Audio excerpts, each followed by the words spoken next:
Hey guys. So in an effort to more consciously engage with my stuff, I've also been helping my mom to get rid of some of her things. And this is a multi-year process that I've been going through. It's a process that has been a little difficult. Apologies for that weird bang. I think there's a truck driving by. It's been a little bit difficult. It's been a challenge because as my grandmother's Alzheimer's has advanced, she's this, it's a long story, but let's just say that my grandmother's in late stage Alzheimer's. She's basically in the dying process and has been for a couple months now, we believe.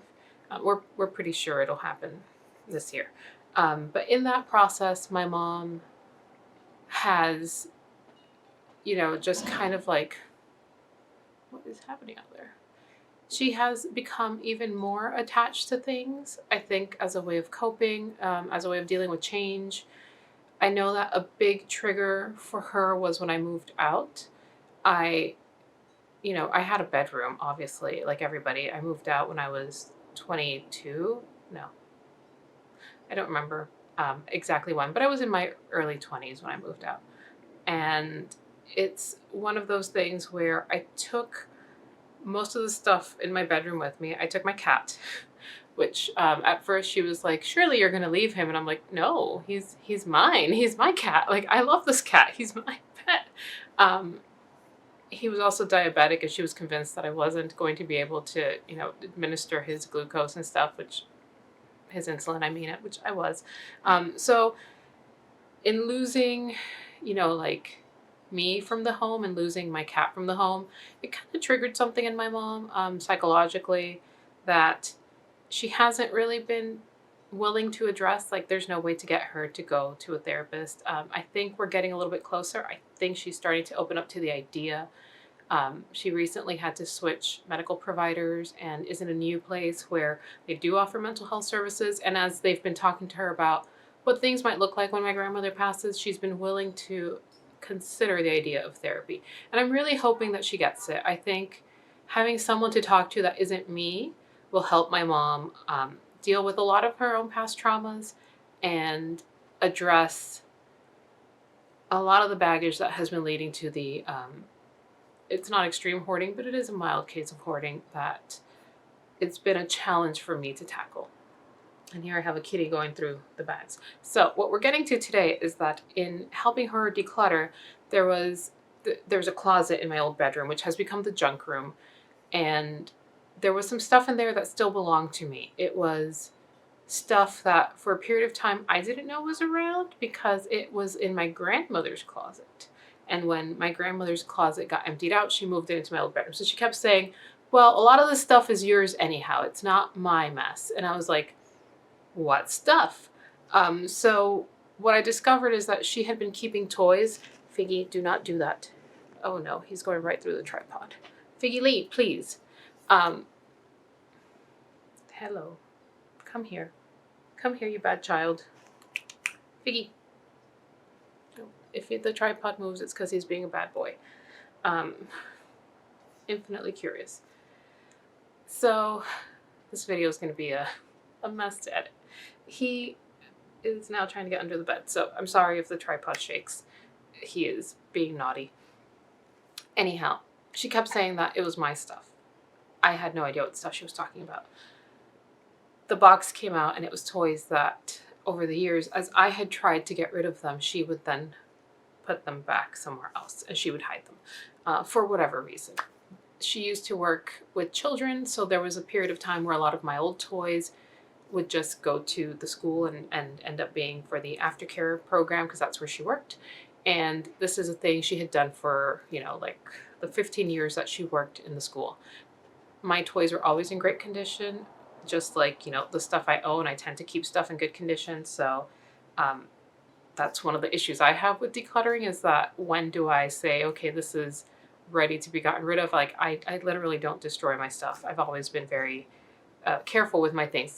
It's just me. Like I'm just a very careful, cautious person, and I'll repair things and stuff. So my toys are in great condition. So what I have here are two bags that came out of the box because last year the box actually came out. But if you have been watching for a little bit, you'll know that last year I tried to do a major declutter, and I was helping my mom do a declutter at her place too, because it was required. Like, she was told, you need to get rid of stuff or we're going to evict you. So that's the level that we had gotten to. It wasn't like a, biohazard hoarding or anything like that, but it was it's too hard to get around here, and your house is on the precipice of becoming a fire hazard because you can't escape.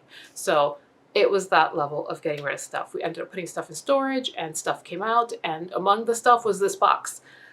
I started going through the box, and then my dad had a major fall, ended up in the hospital for a couple of weeks, and I was with him for the rest of my winter break and was no longer able to go back to the box. So the box went back into the closet. I had removed some stuff. I had made some decisions already about things in the box, but like half the box went back in. And when I describe the box, I think the best way to explain what the box looked like is that it's one of those big Rubbermaid tubs that you could probably fit a small Christmas tree into. So when you think of the box, it's not like a little box, it's a tub. Like a small child could fit into this thing. Having some coffee while we go through this. I think it's time to also take off my jacket because it's getting a little warm in here with the lights in front of me. So yeah. So this video might get a little bit difficult for me because I have to make decisions about this stuff. These are the 2 bags I brought home. I don't feel ready to get rid of some of these things. It's so hard to process this because this is stuff that I didn't know was there. So it shouldn't be this hard to get rid of. But now that I knew it was there, I've become attached to it in a way because it is so nostalgic. Like, this is from my early childhood. So it's on another level of nostalgia that I didn't realize was in me. So we're going to go through these boxes. He is a terrible 2-year-old of a kitty. Are you going to behave, or am I going to have to kick you out? Probably won't behave, but we'll see. So we'll go through the bags. I have a 5 Below bag and a larger TJ Maxx bag. And I'll take out the 3 things that I used for the thumbnails. And the first one is a Hello Kitty plushie that is so old. I actually don't remember receiving this, but it's always been in my life. When I was a little girl, my mom had this like chain, and I only remember this because it was in the apartment where my mom lives now, which was where I grew up. We moved there when I was 3-ish. So I have memories of this. There was a chain that she hung from the ceiling, and like all my stuffed animals hung from the chain so I could just get them as I wanted to. Anything higher, like, she would get for me. So this was always there. I always remember this. She has told me that I received this as a baby, like from a neighbor. And it's an actual Hello Kitty. This is an actual licensed Sanrio product. That, I don't know if it's probably not going to, there. It's going there. And when I look at the copyright date, it's from 1984. It's the latest copyright. So it's got a 1976, which I think is when Hello Kitty came out. And then a 1984, which is probably when this plush came out. And I was born in 1984, so I probably did receive this as an infant.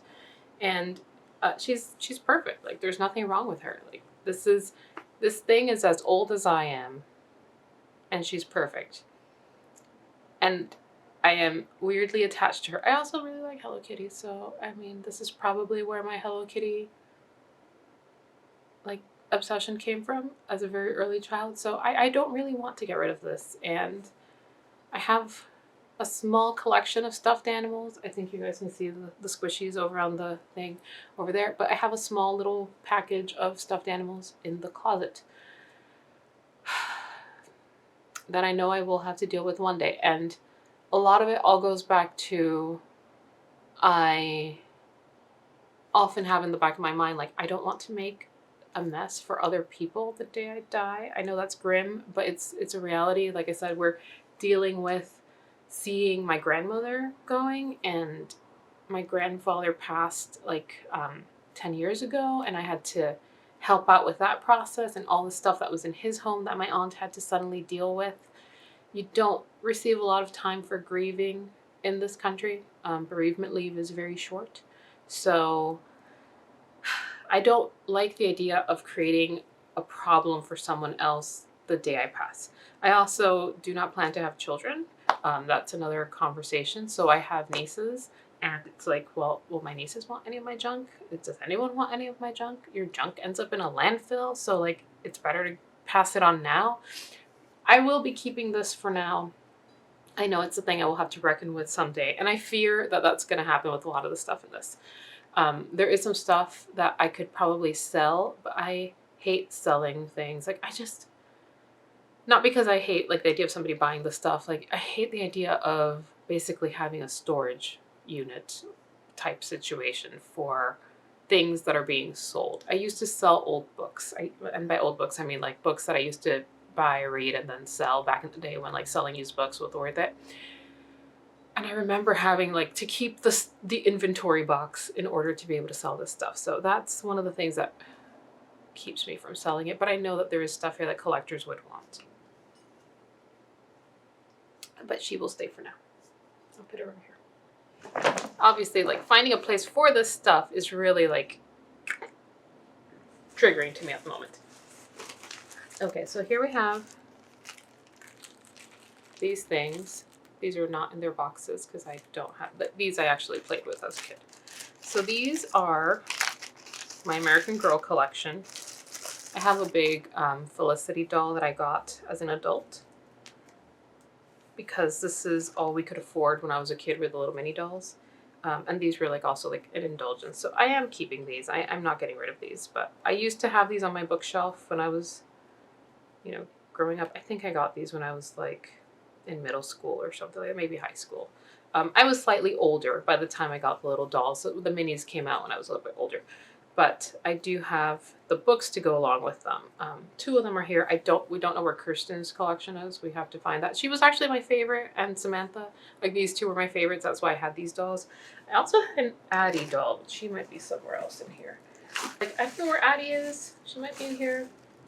Or she might be in wherever the Kirsten books are. But we found the Addie books and the Samantha books, not the Kirsten books. And then I found the Kirsten and Samantha dolls. And then the Felicity, which I actually got. It's the reason it's Felicity's like spring dress. The reason she's in her little box is because I picked her up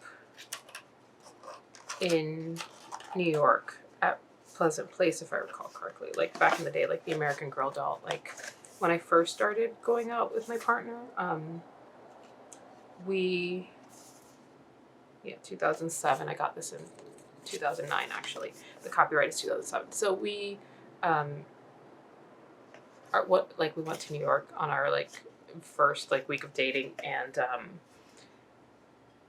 I had always wanted an American Girl doll, and he got me an American Girl doll, and then he also got me the mini doll to go along with her. So I've got the big Felicity who lives in the closet somewhere, and then the little Felicity, and then another like of the new reissues. But Felicity was never my favorite, but by that point Samantha had been retired, and I think they didn't have Kirsten, so it was like, oh, we'll get Felicity. She's got the pretty hair. Like, I just liked her red hair. So that's the story behind that. Those I'll be keeping just because I know that I do like those still, and I'll keep them on my shelf. Here we have one of the things that I'm just like, what do I do with you? I don't want to, like I said, a lot of this stuff, I don't want to get rid of it, but I also don't want to keep it in a giant box. Some of these have to be cleaned. So these are the little friends that go along with them, and if you are of my age, you might already know what these are. There's dust on these, and I'm feeling a little allergic. So these are my Strawberry Shortcake dolls that are definitely getting that like rubbery feeling that you gotta wash these little shoes. So I have Strawberry. I've got Angel Food Cake, I think is her name. And I want to say this girl's name is Lime Parfait. I don't 100% recall. Like, these were well and truly loved. I played with these growing up. Like I said, these are in good condition, but I did in fact play with them as a child. So they're not in perfect mint shape, but they are in really good shape. So I know a collector would probably buy these, but I kind of want them still. Like I don't feel ready to let them go. I do have to clean all the rubber bits because they're grimy. And we have little strawberry shortcakes. Like she's got some pieces missing, but her little bike. A part of me was like, should I mail these to my nieces? Their mom also loves strawberry shortcake, and I think she no longer has access to her dolls. Do I keep them? The bigger one that I struggle with because of size is that I have also strawberry shortcake baby doll, and she still smells of that strawberry scent. If you squeeze her belly, there's like some sort of like air filled thingy, and she smells of strawberries, and she still kind of does have that strawberry smell. I can't see myself keeping this, but also like, do I sell her? Do I send her to the nieces? I probably might send her to the nieces. Like that seems like a more likely scenario. But she's so cute. What am I going to do with the baby doll? So there's that. This stuff is costume pieces that I will definitely be sending to the nieces. This is from some sort of like Egyptian play thing that I was in when I was 5, and my niece loves dress up, and she's into acting. She's in a little art school and acting program, so I think she'll enjoy that. These guys, I know I'm going to keep just for the nostalgia factor, but also they're kind of cute. If I don't keep them, my partner will. I know he will do it. These are McDonald's toys that were Muppet Babies. So it's little Miss Piggy and little Kermit, and they're just very cute. I also have 2 pins. Now, I'm not sure. Oh, these came from Avon, actually. They say Avon. They're from 1988. I've had them a long time. The struggle is happening, guys, because I don't want to get rid of this stuff. Okay, this I actually already got rid of 2 of them. Technically, my partner took them because he saw them last year when I first opened the box, and he was like, "No, you can't get rid of those." So he has them. I know he has the other 2, but it's Fozzie Bear from also like the McDonald's. Like, what year was this? Does it have copyright? 1987 McDonald's Happy Meals. So if you are a youth, not a grandma millennial like me, once upon a time McDonald's used to put these things in Happy Meals. Like you could get big toys. So I am going to be keeping this one. I don't know why. I'm not a big Muppet fan, but like this one's just so cute. I love the Fozzie Bear. I loved the Muppet Babies. Like I wasn't a big Muppets fan, but I really liked the Muppet Babies as a kid. Oh, here we have the other one. That's also troubling. So I have, and the reason she's got a weird like string on her neck is because she used to be part of that chain that would hang stuff up. Like they all had strings around their necks and they would hang from the chain. That was my mom's creative way of keeping all my stuffed creatures off the floor. So this is an original Rainbow Bright from like my 5th birthday or something like that, 4th or 5th birthday, something like that. She sat on my cake. I have her and her little, what's his name, Sprinkle, Sprite, something like that. I don't remember. So I've got these guys, and then I have a little Patio Green. She was a reissue that they did, I think in like 99 or early 2000s in Hot Topic. They reissued them. I always wanted Lala Orange. If you are not a Rainbow Bright child, you will not know what the heck I'm talking about. So Lala Orange was like the French orange girl in the Rainbow Bright, and I always wanted her. But I also really liked Patio Green, and when they did the reissue, they did not bring out Lala Orange. They brought out Patio Green. I think they had Rainbow Bright, and I think they had Red Butler, who's the boy, the red boy character. Maybe some other one. So I bought her, and then several years later, my partner, who has a habit of, whenever I mention, like, it's very sweet. It's a very sweet habit. Like, I'm not complaining. But when I mentioned that I liked something as a child and did not have it, he has the habit of buying it for me. So I have a Lola orange now as well, from somebody who, like me, had them and sold them on eBay. So I'll probably put these three together and decide whether or not I want to. I feel bad because the Lola orange has sat in my closet since I got it. Like, I have nowhere to put that thing. And if one day, I mean, I know eventually I'll move out of here, but like, am I really going to decorate my home with all the toys? I know that the stuff behind me like belies any, like, what are you talking about? You already decorate with toys. But I don't know if I want to, indefinitely. Like, a lot of this stuff are gifts he's given me as well, because he has a habit of, like, if I say, oh, that's cute, he will buy it for me. It's a complex relationship between a person who wants to live minimally and a person who has like gift giving as a love language. So we trudge along in this way. Now I have all this other stuff to deal with. Now, it's a couple more pieces in this other bag. These are two stuffed animals. This is a snuggle, like, yes, like the fabric softener snuggle. They gave this out in the early 80s or 90s, like late 80s or 90s. I've had this since I was at least 4 or 5. I don't remember why. I don't think it was even like a buy this and get. I think it just came with the snuggle. I don't know if it's because that's when the snuggle first came out and they were doing a big promo. I don't know, but I have always loved this little bear. I'm very attached to this little bear, so yes, I am keeping this little bear. Again, obviously it's clear that I did pick through the stuff that I was more attached to and brought it home, and now I'm just wrestling with what do I do with it. This guy I have also had since I was at least 4 or 5. What is the copyright year on this? These are called the Yum Yums. Apparently they came from Hallmark, and it's from 1989, so I would have been around 4 or 5, as I said.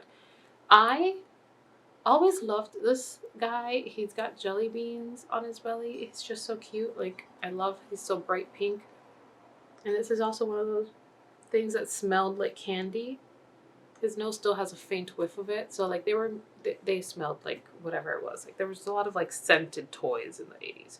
So he used to hang from his little bow on the chain.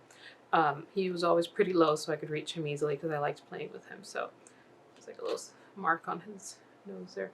So I'm probably going to keep him too for the time being until I decide what to do. There were some other stuffed animals that I did not keep. I made the hard choice of, like, who did I love more as a child, and that's who I brought home. So that's what you guys see here. So these are the American Girl books. Like I said, Kirsten's missing in action. I don't know where she is. And yeah, the Addie doll, unless she's in this box. Nope. I don't know where the Addie doll is, but I know I had her too. So it's the Addie books and the Samantha books. These were like a huge investment for us. I've talked before about how I grew up poor. I grew up definitely below the poverty line. And so I have the paperbacks because I remember these being expensive. But at the time they were the cheaper ones. So these were like special gifts I got for Christmas. And these are from the original Pleasant Company. So these are the original books. It's not like after the Mattel buyout. So, yeah, my mom wrapped them in these things, and the librarian in me is like, no, because this is a surefire way to get mold and humidity. So they are very, like, sun damaged. Like, these used to sit on, like, you can see the yellowing along the sides, but they're in good shape otherwise. So, yeah, I mean, I'll keep these. I have Felicity back here. I've actually, like, over the years acquired the full collection because I never got to it. I only ever had these 3. By that point I had, like, grown out of them, and then as I got older I was like, I kind of always wanted to have the original 5, which were the ones that I knew, which were Samantha, Addie, Kirsten, Felicity, and Molly. Those were the original American Girls that I grew up with. But I never had Felicity or Molly. I only had, like, bits and pieces that they sold at book fairs, and I never got around to getting them. So as an adult, I actually bought these, I think Molly's in another bookshelf, but it's these like full story collections that they printed out. So I have the complete set now. If we find Kirsten. If we don't, then we do not have the complete set. So I'll probably put those in this shelf or in one of my other shelves when I do a clear out and put them all together. Now, this box is the more interesting bit of this entire collection. And I see that we're going into like the 30-minute mark, so this is gonna be a long video. I'm sorry. This stuff is nostalgic in a different way. When I was in 3rd grade and then in 4th grade, we were part of a pen pal program, which I think at that point, Russia? I don't know if it was still the USSR or if it was like the period where things were switching over. I am bad at that type of history, so don't come at me. But what is now Russia had a pen pal program for some reason with random kids in the US. I don't know if it was a fully like around the US thing or just certain schools or if my teachers in particular or my school, I don't know. I do not know the history of how this program got started. I just know that it happened. And I had 2 pen pals over 2 years from Russia. But it wasn't just like writing letters to each other. It was like sending stuff to each other. We would gather things, put them in little boxes with our letters and send them to them. And so it was an exchange that happened for the full year. And I got all kinds of random little things from these Russian kids. So I have this thingy, which used to have a string. The string no longer works. It's one of those like where you like, it like pops on, like you know, you do that motion and it pops on. So it's a little Russian dog or bear. I think it's a dog, but maybe it's a bear. Maybe it's a donkey. I can't tell what creature it is, but he is playing some sort of little sitar, guitar or something. So these guys I know I will keep just for the novelty and nostalgia, and just because these are like, at this point, just kind of random, rare antiques. So I have this little lady. I mean, I'm also really into folk art and particularly like Eastern European art. So like I really appreciate like the artistry of these little petals and things. So I do appreciate this. Also, like, it's a lady with a cat. Like how me is that? This little doll, I always loved her. She's basically a bobblehead. Also like has that like very pretty artistry. She's plastic but painted. And it's like, yeah, like I love this stuff. I would never get rid of this. How do you put her on? Okay, so you gotta balance her head on the top of that thing. She's so cute. Okay, let's do this thing. So she goes. I can't get her on right. How can I balance her properly to do the thing? So she bobbles, but obviously like, come on, you can do it. There you go. So it looks something like that. You get the idea. So she does that. My legs are getting a little numb, so let's do a little stretch. Even I can only sit so long in cross-legged position. Oh boy, this is really good. Like my mom really went wild with the bubble wrap. Which is a good thing. It would have broken, but like she really taped it on there.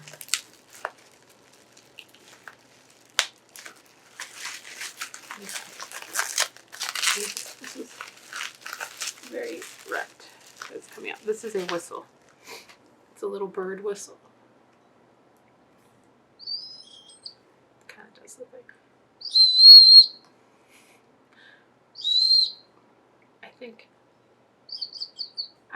I can't remember if you're supposed to do something with it to make it sound like a bird, but also very pretty. Just very pretty art. And I do like those. I used to have those up in my bedroom when I was a child, because I appreciate, like I said, Eastern European art. And this was something I also played with a lot. This is a tea set. So they come off and then they just stack up. And I think that's just like super neat. It's all wood, just pretty. And this little tiny box, which does have a little bear on it. It says something on the bottom. And so these are actually the letters that I kept, and some other little bits and pieces. One girl sent me slides. So I have these slides from this little girl who I used to write to. And I have these little pins that she sent me. This was the second pen pal. So I'm assuming these are landmarks in Russia. So you can see there. And I haven't opened these in years. So this girl's name was Dasha. And this is the wrapping of the box that my mom kept. My mom also did keep all this stuff for me. So these are just wrappings and little written notes. So somewhere in the world, maybe there is a girl named Dasha, don't have her last name, who was my pen pal in 1993 or 1994, and we exchanged letters, and I probably told her all about eating candy and things, and she told me about like a lot of like these things. I remember like being a kid and writing about what we're eating. So this is actually my mom's slide viewer, which she happened to have, and I've always kept because it is useful. It's very like low tech, so I can use this to actually view the slides. I wonder if I can see one now. So here's the little girl. Let's see. You can see it there. And if you guys see through there, you can see what that slide looked like. There we go. It's not easy to do, but you can kind of get the idea. So this is my very nostalgic what do I do now situation with not so much what do I like. Most of it I know I'm keeping, honestly. The other stuff that I left at my mom's house is the stuff where I was like, I have to get rid of something, and this is going to be it. This is the stuff that I just now have to wrestle with where to put. The Russian bits and bobs, I'm just going to use those as art and put them up on my, gallery shelves, because that's essentially what a lot of my shelves are in the house. They're just gallery pieces. At this point, a lot of collectibles and things just kind of lay on my shelves. And the one thing is that I do hate having to dust things. And some of these pieces, I'm just a little bit more wary because of that guy who has finally settled down. Because while most of my cats who have lived here have been full-grown cats who have settled into their emotions and their ways, this little guy is still a very rambunctious child. And he's going through his run around and smash into things phase. So until he settles down, I'm going to have to maybe store some of the more delicate pieces or place them in areas where it's less likely to break. I only recently brought out a lot of stuff that I had put away after I had my mom's cat staying over, because it was him and Blackie, who is also about his age, she's a few months younger, just running around like two crazy little lunatics. And Blackie is a climber. Luckily, he is not a climber. He climbs on the bed, but he doesn't climb on things. Blackie climbs on everything, and so my things kept getting knocked down. So I only recently brought out a lot of things that I had actually put away last year, because I had to keep bringing them over every so often for reasons. Anyhow, this video has gone on long enough, and now I get to figure out where to put this stuff and what to do with it. Some of it will maybe have to go to the closet. The plushies, she's the only one that I know that I can't see myself keeping her, so I think she's going to go to California to my niece. And some of the other stuff, I don't know, maybe the Yum Yum too. Like, I can't see myself keeping him for very long. Maybe I'll send him to California also. I like the idea of passing it on to my nieces. Some of my other declutters have gone on to my friend's little girl, because I have a friend who has a little girl of the same age as my niece with slightly different interests, so I have been sending some stuff to her as well. But we'll see. Some of this is a little harder to figure out for me just because of the nostalgia factor and the sudden attachment that I didn't realize I had. So that's something to work through. So thank you guys for watching. Let me know if you've had any of these toys growing up. If you're of my same generation, like did you grow up with these? Do you still have them? There's a few people I follow on Instagram who are collectors, and I've even had the thought of like maybe I should reach out to those people and just be like, do you want this? Like I will send it to you for free, just because I know that they'll give them a better home than I do. So stuff to think about. So I'll see you guys later. This is a slightly different kind of possessions declutter video for me, and more to come. I'll check in later. Have a good day, rest of your day, evening, night, morning, whatever it is where you are, and stay well until next time. Bye.